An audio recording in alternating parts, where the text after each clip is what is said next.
This episode is brought to you by CBD TV, your one-stop shop for all your CBD needs. Use code FRESHOUT to get 15% off your next order.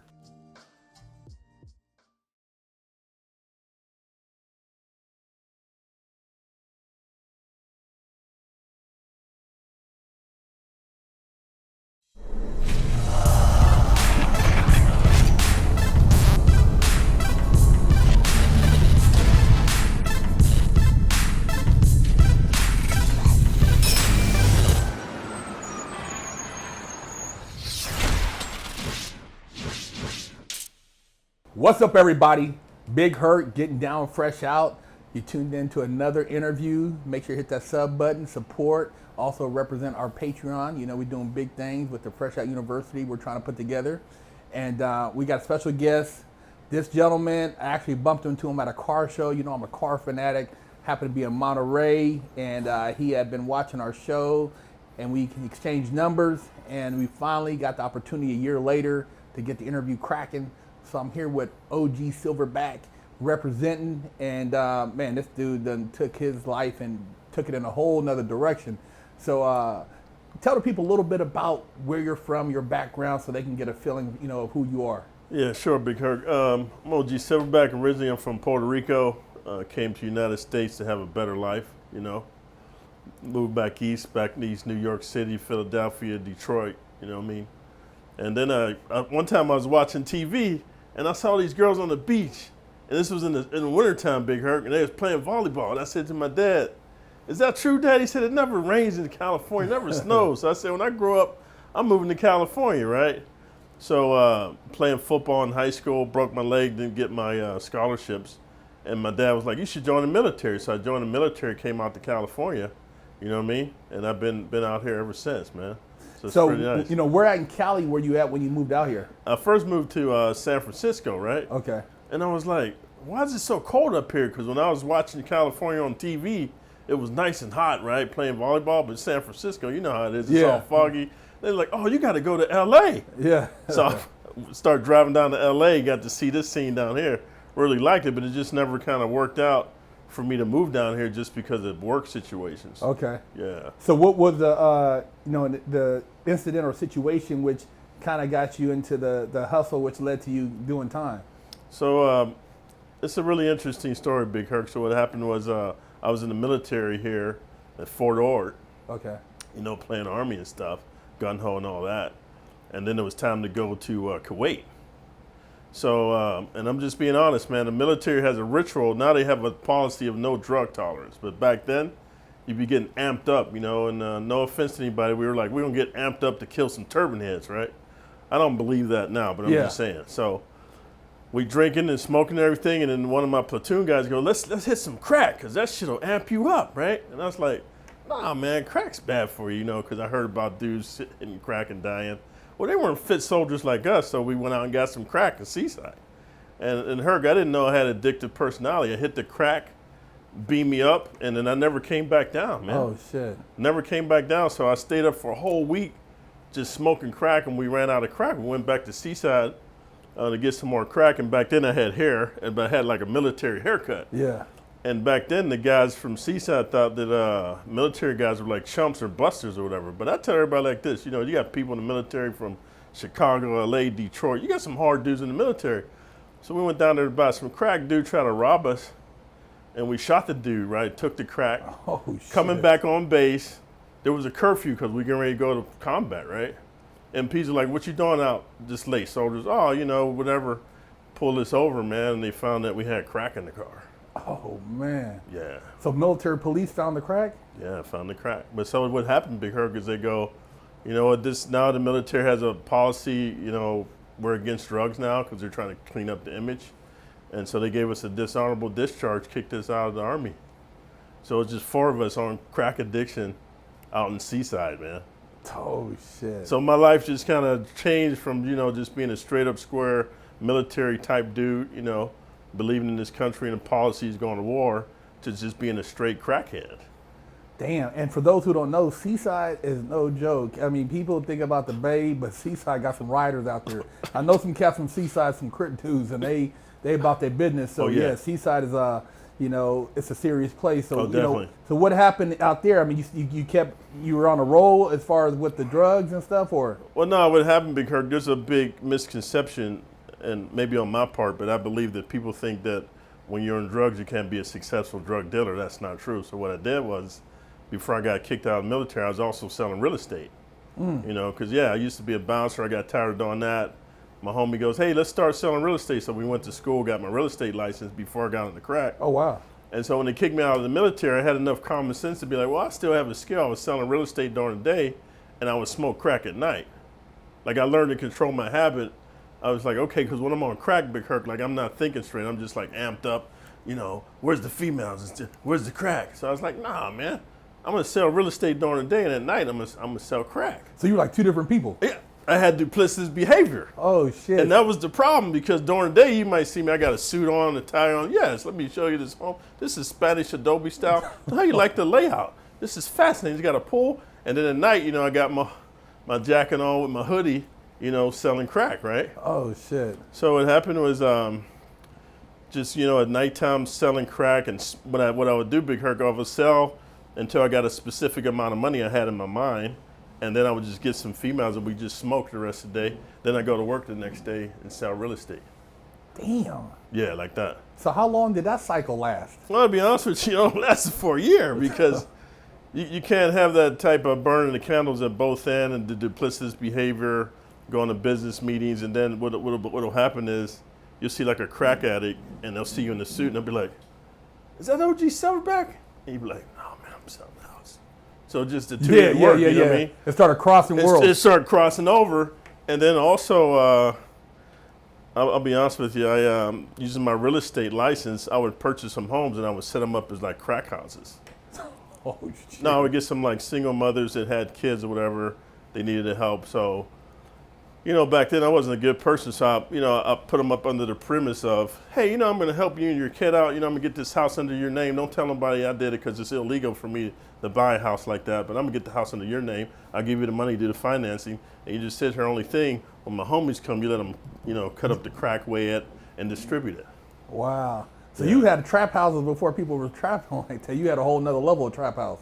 Well, it's just, Herc, I've always had like a business sense, and, it was unfortunate I was on crack, but yeah, I still had like a logical side. Like, you got two sides of your personality. Yeah. You got the good dude here and the bad dude here. Yeah. So I'm already on crack, I'm addicted to it. But then I was like, how can I make the best of this bad situation? And in my mind, I was thinking, you know what, if I'm going to smoke crack, I might as well sell it. This is how I was thinking. I was rationalizing it, right? Oh, well, she's a single mom, she needs help, I'm going to help her, but, the cost of that, you're going to sell crack. Well, my homies are going to sell crack from your house. Wow. Yeah. So eventually you got caught a case behind selling crack? Well, this is what happened, honestly, is some of the crack houses I had, and this was kind of, I'll be honest with you, I got this from the movie New Jack City. So what I did was, dudes would come in the front, had my homies there, they would weigh the crack, sell it. Dude want to smoke it, they can go in the back in the garage and smoke it. So they had their own beam me up spot? Yeah, they had their own, but see, here's the problem, when they run out of crack. Then they like starting to ask other people, hey man, can I get a hit? And then it's like fights, pursuing all that. You beat some dudes down, kick them out. Then they walk in the street, just beamed up. And then like say they do a robbery or something, then they'd be like, hey, I know where there's a dude like selling crack and he's got a crack house. You know how they, Like one thing I learned about criminals, Big Herc, and I'm not trying to disrespect anybody, but a lot of criminals, man, like I did my own time. Like when I got caught for my case, I didn't tell on nobody. I wasn't snitching on nobody because, it was my choice. But a lot of cats, man, they get caught for whatever the crime is, and then they want to be like, oh, what if I tell you something? Like the police don't even ask them. Exactly. They just start volunteering, right? Yeah. Like, oh, well, what if I know this dude's got this crack house, and the dude looks like a businessman, but no, he's a big crack dealer, and you smoke in the house. Oh, wow. And the police is like, get out of town. So then when they go and they raid the house because they got probable cause, then here it is, man. I feel bad about this. But you got the single mom with the kid there, so then the cop raid, it's a crack house. If you don't tell us who's running this house, we're going to take your kid. And I got court depositions, and I'm not mad because I don't think you should do that kind of stuff anyway. But when I look back on it, first I was mad, like, oh, you snitching. You should have just got your kid took. Nah. your kid is more valuable than me. So, you know, the kid was going to be taken. So the lady just turned over state's evidence, gave him my real name, because when you do the paperwork in real estate. Yeah. And then they just tracked the other houses through my real estate license. Oh, it was just like a domino effect, man. Wow. Yeah. Wow. So how much time were you looking at after that, when that shit happened? Well, I was just giving you the abridged version. So what happened is, let's just say, you know, the first house got popped. And then one of my workers called me up. Oh, dude, they just raided the house, man. I got away. So I'm like, oh, fuck. And then my other homie called, oh, the other house got raided. So we went up to Washington, right? Oh, wow. So we thinking we smart. We're just going to move operations up to Washington. Because I don't know if you guys been to Washington, but, and no offense to Washington people, but compared to California, it's like 1970, dude. It's like way slow, right? You know what I mean? Yeah. So you go up there, you got a little bit of swag, you just running shit. And, you know, we got the crack from California. Yeah. So we went to Washington, set up shop there, met some nice people on Indian reservations and stuff, and we're just running stuff up there until we thought it cooled down, because they're looking for me down there. Yeah. But we up in Washington just running stuff, right? But then my suppliers down here. So you got to come back. I got to come back, right? So then when I come back down here, this is what happened to me. So I'm in Washington.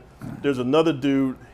What I did, Herc, was I built an army. So I would take these, like, the little young dudes that's selling. I'd be like, hey, man, you want to sell some weight, homie? And I let them try my stuff. Oh, you got the real stuff. Just work for me, man, because otherwise I'm going to take you out of business, right? Yeah. They're smart. I got the guns. I got the crack, right? You got military training. You know what I mean? So then what happened is I'm setting these dudes up, and then some dudes look at me, and they see me smoking crack, and then they try to smoke crack and sell it, but everybody can't do that, Herc. I'm just weird. I'm a weird dude. No, a lot of people can't do it. They take them straight down. They can't. Yeah, they can't do it. Yeah. But for me, it's the way my brains were. So they see me doing it. You know, I'm the general. Oh, the general, he's smoking crack and selling. And then they just messed the money off. So this one dude owed me some money, Herc. I said, where's my money, homie? Oh, man, you know, no, I don't know. So I took his car. I just took his car. Yeah. We good. I didn't know when I came back down to Monterey, he reported it stolen. So I had just picked up, I just re-upped, right? I got a kilo, re-upped, driving down the freeway, CHP pulled me over. It's like, what can I help you with, officer? Because it's a different car, it's not in my name, right? They go, this car's reported stolen. I said, you gotta be kidding.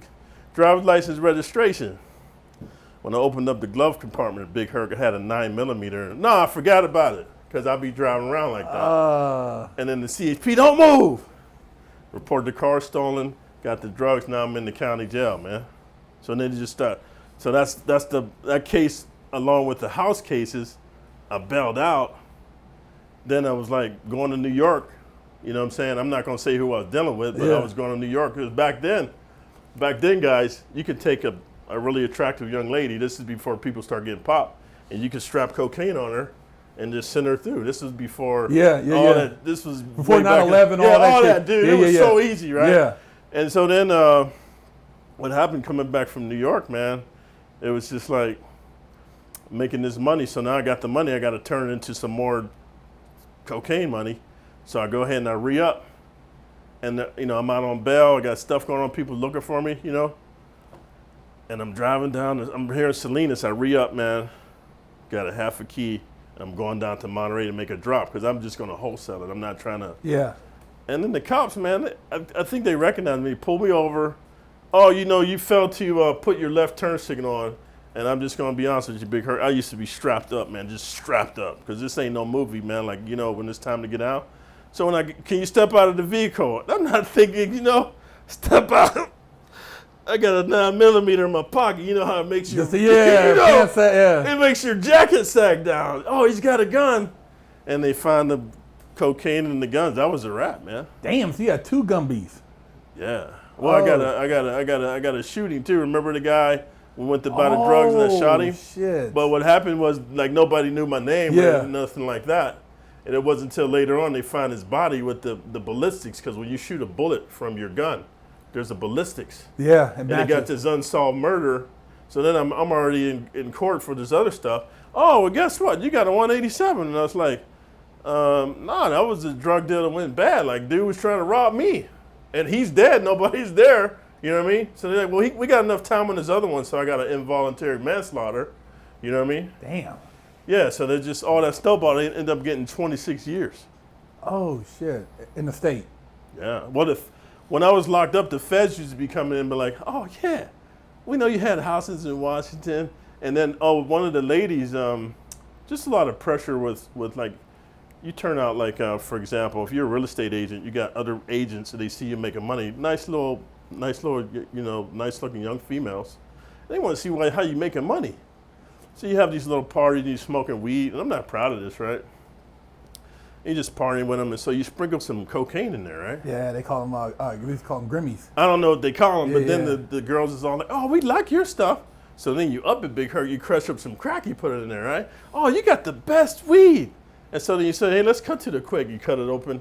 Man, we smoking crack. Oh my God, crack, but you've been having fun, right? You loving it, right? It's good, yeah. So you get them on the pipe. Oh, man. And then you sick them on people. Say, hey, like, go Yeah. ahead and carry this cocaine on the plane, but then they get popped for some other stuff, because then if they're not working me, maybe they're doing prostitution, they get popped. Guess what? Oh, I know this guy. He had me getting on the plane. We met some guy in New York. Oh. So then that's how the feds got involved. But I was never talking. So they're like, well, we heard about this. What's the guy's name? I don't know anybody. But then the state was like, man, we got enough on this dude. So they just went ahead and rolled with that. So out of the 26, what'd you end up doing off of that? I did 10 because, like you, I was going to the law library. Okay. I saw so what they did, Big Herc, is they gave me possession of cocaine, possession for sales, and transportation, and then they run it bow-legged or whatever they call it. They run it. Consecutive. Yeah, but that's illegal. Yeah. Because they got to give you the highest one with run the a gun charge concurrent. and but they didn't do that. A lot of people don't know that. But see, yeah, I a lot went of to people law don't know library. that. Yeah, because they try to get it and run. They try to get a dude. They'll hit you with the state. Yeah. And then they'll run the feds consecutive where it should have been concurrent. Right. Yes. But I was watching your video, like you were saying, and I was like, yeah, man. When I was in there, I was like, I'm going to the law library. You know what I mean? Yeah. And so I just went to the law library, and it's like I found that they can't just run it, like whatever that word is. They just can't run it all together like that. You know what I mean? They got to give you the highest sentence and then all that. So then it's like, okay. So then I reduced it down. But that's the real reason I wanted to come on your fresh out thing, because I wanted to turn my life around. But when I was in prison, I had horror stories, man, because I'm not even from California. I'm not a gang member. Yeah, yeah. You know what Back I'm saying? then it was all banging. Dude, it's all banging, right? Yeah. So they're like, hey, cuz, where you from, cuz? I said, I'm not a cuz. I mean, I'm just a dude. Well, you got to pay rent. I was like, what the fuck is that? You got to pay to stay in this bunk. Man, I don't see you the landlord, man. And so I just break the dude off, right? So I kept getting more time, and more time. Shit. No, I didn't realize. Like in California, it's different, man. Back east, you can break a dude off. They ain't caring. It's like Escape from New York, man. Yeah. Out here, it's like the prison industry authority. They try to keep you in. So you break a dude off trying to go up in your butthole. I mean, excuse me, your anus. Yeah. And you get more time. Yeah, but you're defending yourself. But then when you try to tell the warden or whatever, well, you should have filed a 602. You should have told the correctional. Told him. That dude try to Yeah. It happens when they lock the doors, Big Hurt. You can't be like, hey, dude's trying to go up in my butthole, right? Right? Hey, help! Ain't no help, motherfucker. Man. Yeah. And I don't know how the feds is in the state. Yeah, there ain't nobody yelling for no 602. No, man. And in the state, when they say lights out, it's lights out. It's just like, so you can, hey, dude's trying to go up in my butthole. It's like, no. So then you break dude off and you be like, man down. They open the cell. Dude, it's fucked up. You go to the shoe. They're like, well, why didn't you file a complaint? There was nobody to file a complaint. Yes, you had enough time to write a note. Yeah, right. You know what I mean? That's how, man, that's insane, man. I tell you, our prison is backwards. Yeah. It's backwards. Yeah. Where were you at? What state facilities? Well, I started out as San Quentin, man, level 5 to 5th tier with all the lifers. I met Tukey Williams. Like, I didn't meet him in person, but he was on death row. Yeah. And you're on the 5th tier. Like, if you got over 25 years, man, to life. Like, they got all the murders up there. Oh, shit. And then I guess the different tiers are for the lower levels before you get classified. Okay. So from there, I went to New Folsom, level 4 maximum security, just madness. But I was married, right? So what happened, I contacted my wife. She finally started taking my calls because I was a bad person. I got it. But she finally started taking my calls, and I was like, hey, can you send my real estate license? And tell them I had a job, and I was in the military, and I was married, because all that reduces your points. That's right. Yeah, character. Yeah, your character. Yeah. But without that, they just got the guns and the drugs and the racketeering. You look like a horrible person. Yeah, so then when I got all that stuff, they reduced my points after 6 months in Folsom. I went to the review committee or board, whatever. You could do an annual, or you could do 6 months. And the fact that I had new information, then they sent me to Mule Creek, level 3. But that was a trip too, man. You know, and it's just when I started looking at these dudes in prison that got life and double life and natural life, you know, never getting out. I said to myself, like, man, this ain't what life's about. I couldn't want to just live with the rest of my life in Just prison. accept that. No, I can't. Dude, and like in New Folsom and Mule Creek, depending on where you are in the cell, like sometimes all you see is inside the yard, man. Like you know, you don't get to see the sunlight. You don't get to see nothing. It's just dreary, man. You're just depressed. And I was like, I can't imagine doing the rest of my life. So I decided right then I wasn't going to play the prison thing. I was just going to go to law library, man, be studying stuff, just reading stuff. I read a lot of religious stuff, you know. A lot of people would get religious in the pen, right? Well, you know, it's like it's harder to try to be yourself than to fit in with the group because everybody wants to pull you in. Yeah. I tell people, I did a video about it where a dude wanted to fight me because I was studying. He's like, why you always going to a law library? I said, I'm trying to see if there's a way out to get out early. He said, but what you in here? I said, for bank robbery. He said, you did it, right? I said, yeah, I did it. He said, why don't you just do your time? Oh, man. I said, why don't you just do your time? Right, exactly. And he looked at me and I'm looking at him. Yeah. Like literally, we're gonna have to get him. I'm going to break you Yeah, off. I'm gonna break you because he's mad because I'm not walking the yard hanging out. Yeah. And all he was doing was hanging out because when he got out, he's gonna do the same shit. Right. So I tell people, man, it's a lot of other elements going on, and these are brothers. Oh, That's what, you know what I mean? I These know. are brothers that I are know. at you. Yeah. You know, the first person who gave me game about the law was the old Vietnam vet, a white dude. Okay. And so he's the one who said, man, what are you doing? I said, man, I'm trying to figure if there's a way to get out early. He said, so what, you're trying to study? He's like, yeah. He's like, come here, let me show you something. And he laced me up, and then I started getting laced up by some Muslims in the law library because they were up in there studying, and their dudes are kind of sharp, so they laced me up how to shepherdize, how to look at cases. But yeah, man, it's like the law library pretty much is empty. I know. It's empty, It's man. just a few cats in there. That's it, a few cats, and those are the ones who are actually getting action. When they leave, nobody knows they left. They're gone. They Exactly. get their life off and they're gone. Yep. You know, so it's a trip, man. So while you were in there, was that when you had the epiphany to turn your life around, or was it after you got out, or? No, well, actually, when I was doing all my dirt, Big Herc, man, like, this is a true story. I used to have these nightmares, and maybe because I'm up 2-3 weeks on crack, you know?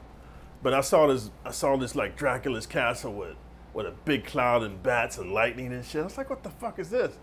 But then when I was driving up to San Quentin, you know, on that bus, Oh, I saw Dracula's. No, San Quentin's old, man. Yeah, I know. It's old as fuck. I know. And I'm driving up and I'm seeing, I'm like, that's, and no offense, that's what the Lord was telling me, man. Like, right yourself, right? Yeah. So then I get up in there, man. I just seen the madness. You know, I see these murderers, you know, dudes bragging on the yard, like, yeah, we robbed this place, smoked this fool, shot his head off. But then at night, they crying.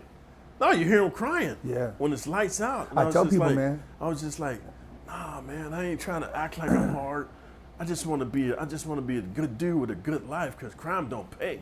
I tell people too, man, like I used to avoid those conversations because I don't want to feed that energy. Yeah. People don't realize when you start talking about it, it feeds back into that old self. Yep. And that brings up that old energy. And I remember one time, not to cut you off, but I was in a cell with two guys, and all they did was talk about how much they, like you said, rob, shoot, do this Yeah. stuff. And dude, I'd be sitting there trying to block it out. Yeah, Block yeah. it out. And they You get get mad tired of because it.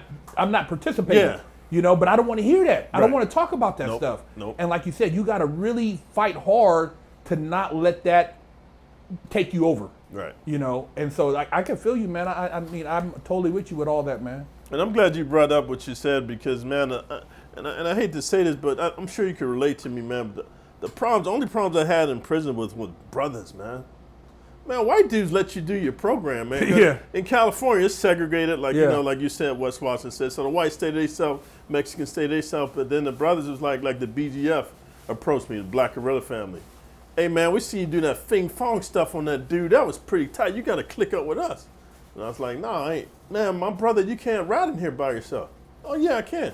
And then the Black Muslim family, like, oh, you got to Yeah. ride with us. Yeah. And then the Crips is like, you know, some Crips are cool. Yeah. All of them aren't. And you got to ride with us because the Seaside Crips. Oh, Yeah. you from Seaside? I was like, nah. And the Bloods, you know, up north. Yeah, yeah. Like, nah, I'm riding by myself. And then once you don't want to participate with that program, then you're marked as a victim because Yeah. they know Everybody, you're open season. dude's in here by himself. You know what I'm saying?